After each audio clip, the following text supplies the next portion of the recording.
pools of opinions are always difficult to interpret, to run, to everything. And that's a very well-known fact of statistics. In fact, it's actually the first thing that I learned in statistics in the university. And I think the only useful thing till now.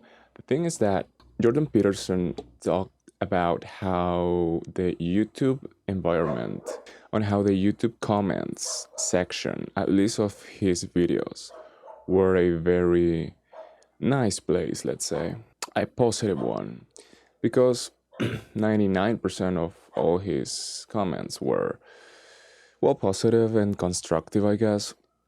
And that's something that I have noticed with the YouTube comments on videos.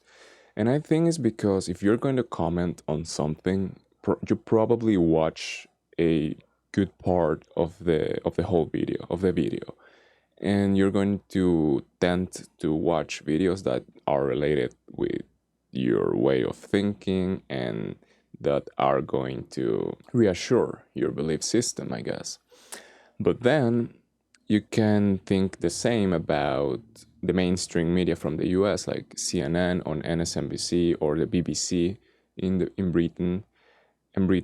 And if you go to any of their videos, really, and you watch the comment section, they all are about how whatever the hell they just said was wrong and fake news, and from men and women.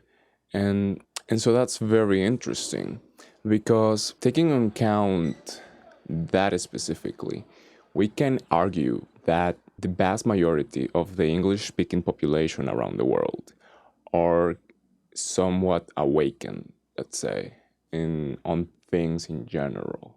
Because like you just have to go to the comment section and everyone is the same. No one trusts mainstream media, no one trusts whatever the hell they say. And if you look for Alex Jones, any video that has to do with him, and you like any video, you always going to find people defending him on the comment section, and everyone is defending him on the comment section.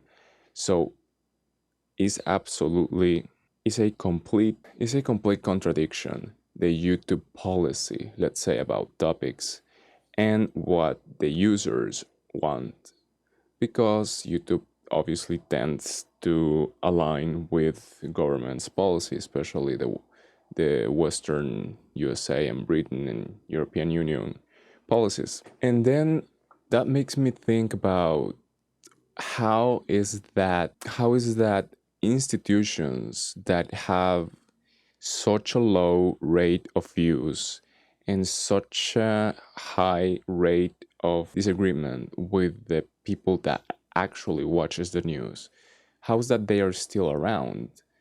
And I think it's another example of how distorted markets express themselves on society.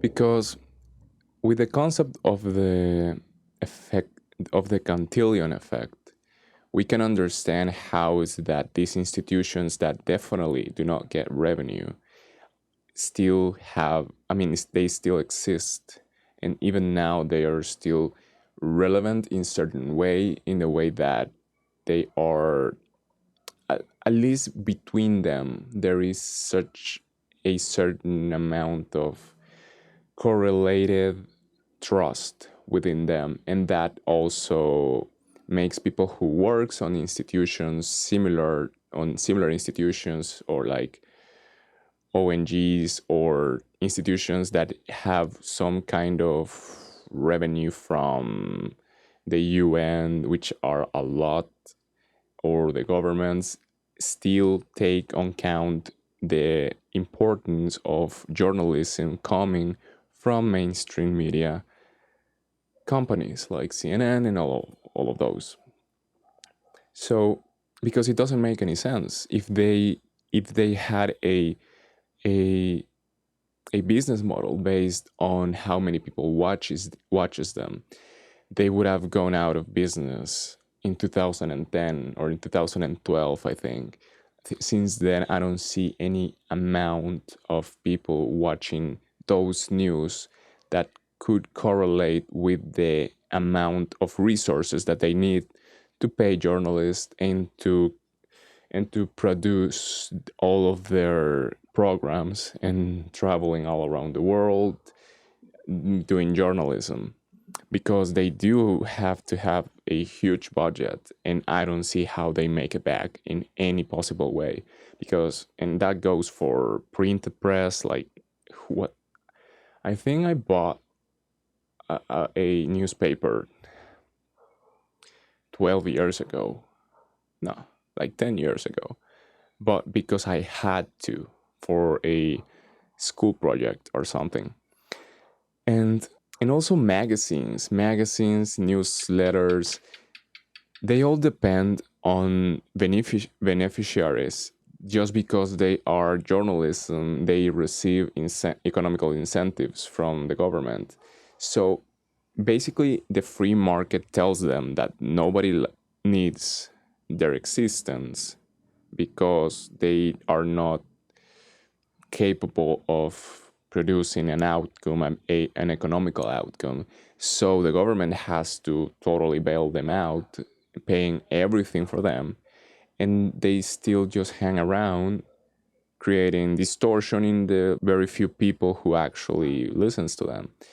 And the thing is that somehow, somewhat, everyone in the last, I think, 4 years, just because they are still around, there's a bunch of people who takes them on count when they think about the opinion of the nation.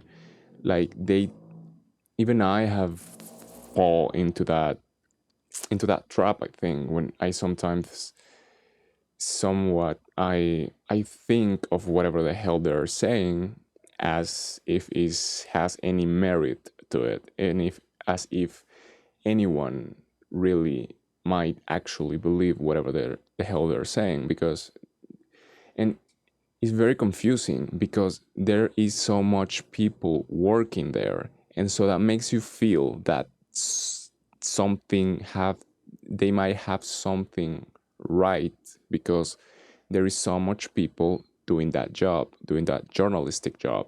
But then you go to the YouTube comments section, and then you realize that no one in the world trusts them, and they are literally like a show. They are, all of them are absolutely a show.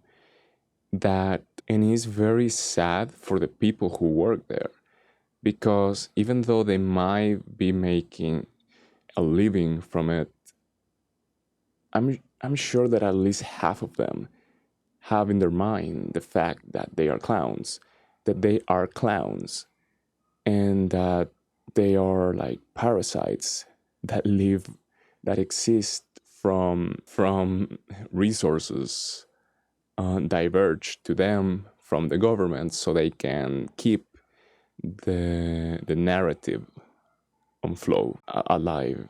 And it just creates, I guess it's just one more example of the effects of the distortion in the markets and the loss of any kind of price signal.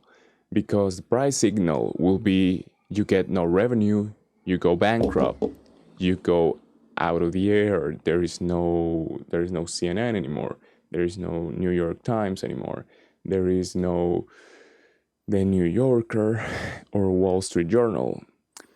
But they're still around somewhat, because God only knows why.